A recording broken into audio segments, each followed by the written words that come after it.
Hi guys, it's Marjorie, or most of you know me as MJ. This is Dilla, or whatever. I just thought I would update you on my health. I just touched my face. That's all good.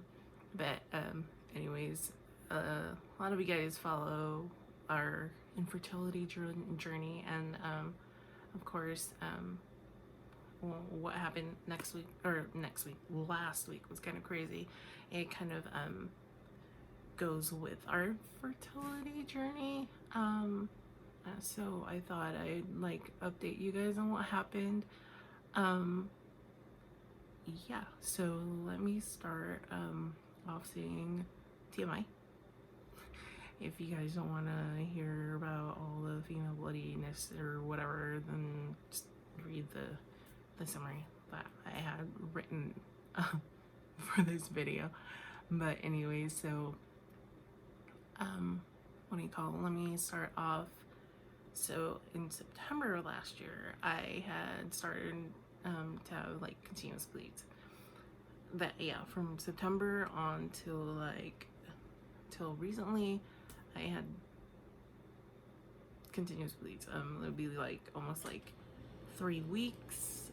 I go and then it lighten up to spotting, and then get heavy again, and then it's just it was a mess. It was kind of crazy. But before that, it was I didn't have a period for a month and a half, so I'm like, okay, maybe my uterus is cleaning itself out or something stupid like that. But also because the Geeked Out Ninjas, I got busy with commissions, and then I started a new job. I didn't really look for the time to take care of myself.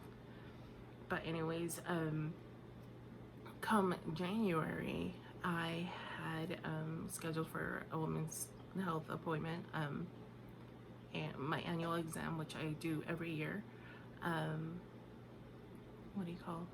And then she did a pap smear on me, and that came out normal.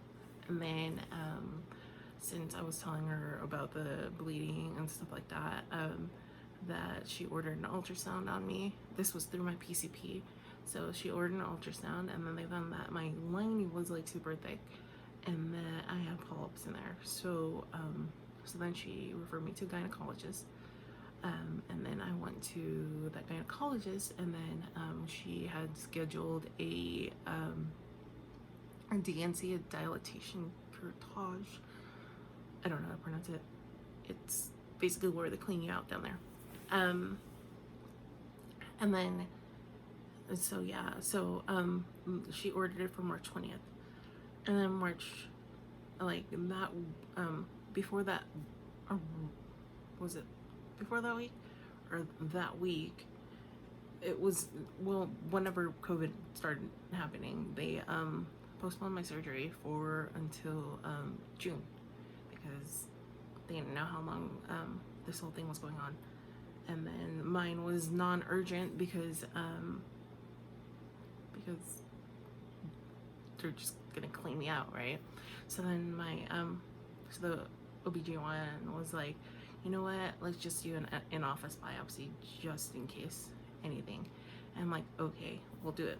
So then we did that biopsy, and then the following week on Tuesday, I got my results back, and then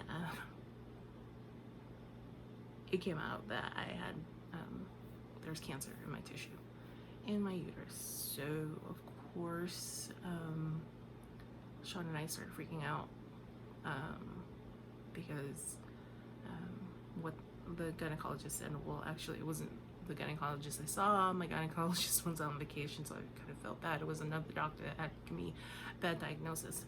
But she said that I may need a hysterectomy because there's cancer in my uterus. So then, of course, Sean and I were freaking out, called our family and friends, told them what happened and all that stuff. And so she referred me to an oncologist. The following Monday, I saw the oncologist. He spoke to me, and then he told me that I actually have low-grade cancer. So I guess there's stagings and then there's grades of cancer. Since it was a low-grade cancer, I have two choices. I have one, a total hysterectomy, where I take out my uterus, my ovaries, and then do a biopsy of my lymph nodes and all that stuff. And then the other option was that I get an MRI done to see what the stage of the cancer is, and then from there, if it hasn't reached the uterus, the muscle of the uterus, then all I have to do is get that DNC done, clean out that tissue or that cancer tissue, and then he's gonna insert an IUD. Yeah, progesterone IUD, because there's like some sort of new study in which it was a conservative treatment where you just remove the tissue, and then with the progesterone IUD it'll kind of control the hormones, because but yeah, I don't really know the science of it, but so then later that week, it was a Thursday I think, I got the MRI. Wednesday or Thursday I got the MRI done, and then the MRI results came back like right away, like probably like 30 minutes after I got home. The doctor had called me an hour or 30 minutes or whatever, and then he told me that I was confined to a polyp that was in my uterus that was like huge. So that's so then I could just do the DNC. I don't have to do a total hysterectomy, which we're so thankful for. But yeah, so then what was it? So then I was scheduled for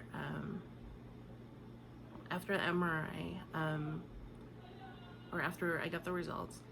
He told me that his scheduler would call me either Monday or Tuesday to get me scheduled. So, or I'm sorry, Friday or Monday, because it was a Thursday that he called me with the results late evening. But anyways, so then on Monday, this was last Monday, I got, what was it? What was happening? Oh, Sunday I started bleeding like a little bit heavier, like almost a normal period. And then about 2:30 or 3 o'clock on Monday, the doctor's office called me, or the oncologist's office has called me to get me scheduled for the DNC. So then I got scheduled. It was for that last Thursday. It was for that Thursday of that week, and then not even like 30 minutes later, I started feeling faint, like I was bleeding like super heavy, like really heavy. Again with TMI, when I start bleeding heavy, I use like literally adult diapers, like adult flips. That's what I have been using. And then so like I was, because they had called me, and then I was helping Sean set up the camera for the videos, for the online classes that he's been doing.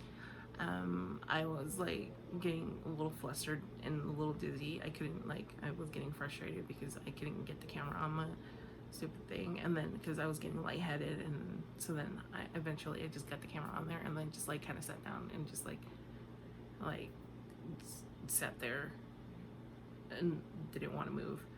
But yeah, so then I went to the bathroom and then came back and got like super freaking dizzy, like super dizzy, and then like my heart started beating really fast, and it was nuts. And then like the rest of that day I was like literally changing my diaper like every hour and a half. Like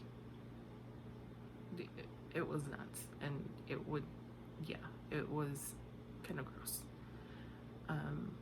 for the most part. I could have changed it sooner, but I didn't want to get up because every time I got up, I got dizzy or I'd feel flush or something. I don't know. It was super nuts. And then by the time, like, so we were watching a movie, and then it was like after like 2 hours, I'm like, okay, I need to get up and go change. And then so I got up, and then I almost didn't make it to the bathroom.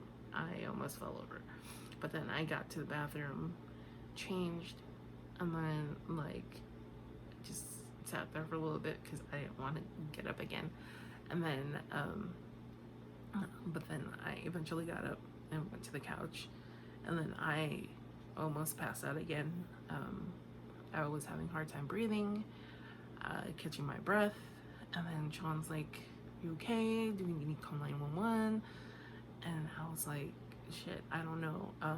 Maybe. I don't know. Let me try to catch my breath." So eventually I was catching my breath, but then it was taking a long ass time to do it. But yeah, and then so What you doing? a video. Did I interrupt it? Yeah. I'm sorry. Okay. Bye now. Bye now. I love you. Love you. I love you.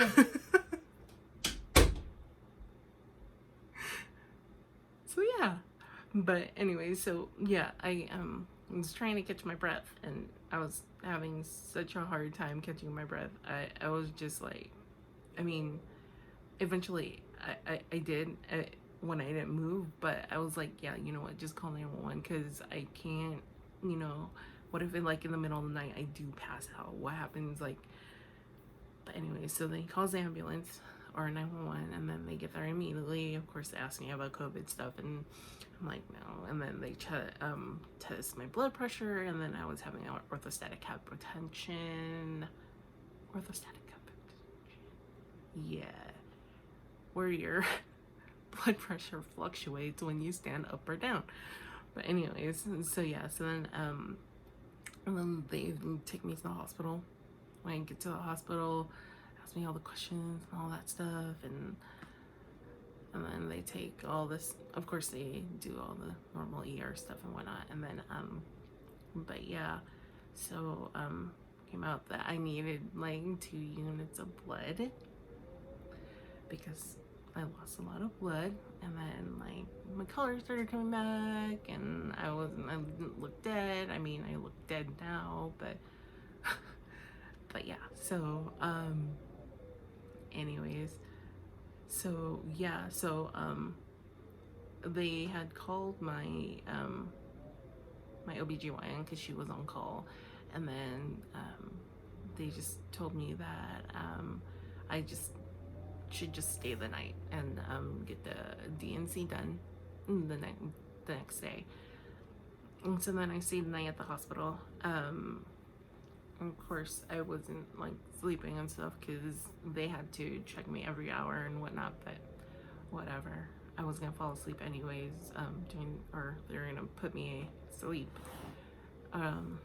during the DNC, so I was like, whatever. But yeah, so I was in the hospital until like 4 o'clock yesterday, or that day, that Tuesday.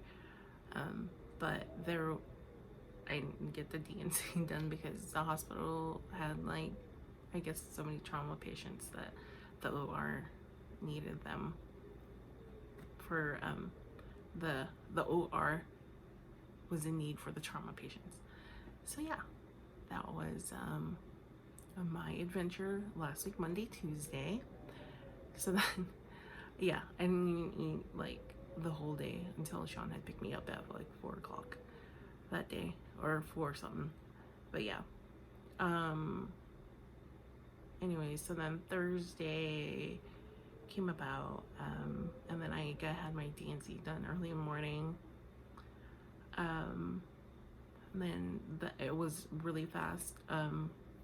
My check-in time was at, I want to say 5:30, and then the DNC was done in like 30 minutes, 30 to 45 minutes. It was like pretty fast. But then I was in recovery for a couple hours, so we were probably out of there by like 9-ish or something like that. But anyway, or 9:10 or something like that. I don't remember, but yeah, so it was pretty fast. So yeah. And then I had my post-op appointment today, and then the doctor said everything went well. He had told me that if everything goes well, if there's not, I don't have any problems or anything like that. If, I don't have any more like increased bleeding or anything like that. I don't have to see him. This is the oncologist, by the way. I don't have to see him until October. So with the plan that he had for me was that when they did the DNC, they inserted when they did the DNC, they inserted an IUD, the progesterone IUD.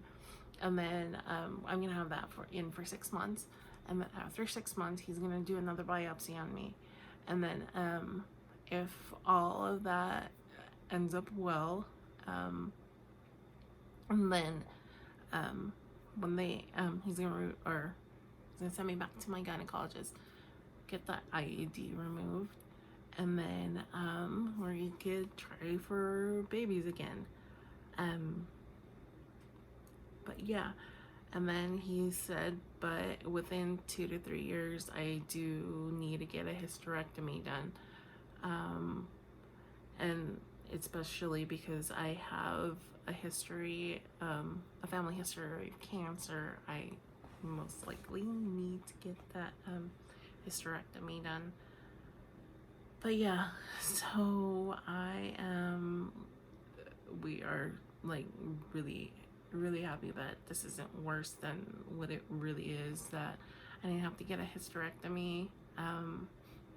My doctor also, the oncologist also stated that this cancer that I have is only in 5% of women under 40. Yay, lucky me. Another statistic for me to be in. But yeah, so, but yeah, that's what's going on right now. Just trying to, you know, stay healthy, stay fit, or get fit again.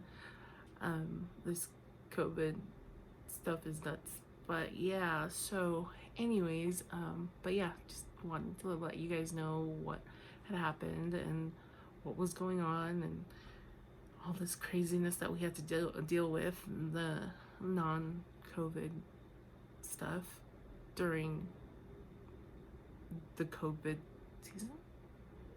That doesn't sound right. But anyways, so yeah.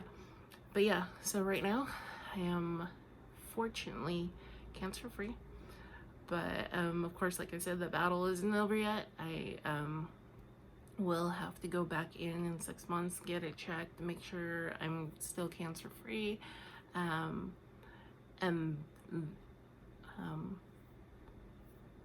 2 to 3 years, eventually get a hysterectomy. But anyways, we love you guys. Thank you guys so much for all your thoughts and prayers. We are so blessed to have you guys as our friends. But yeah, so that is what went on with me last week. It's kind of crazy, but yeah. But anyways, again, thank you so much. And you guys stay safe out there. Wash your hands, don't touch your face. Yeah, all that stuff. All right, love you guys. Bye.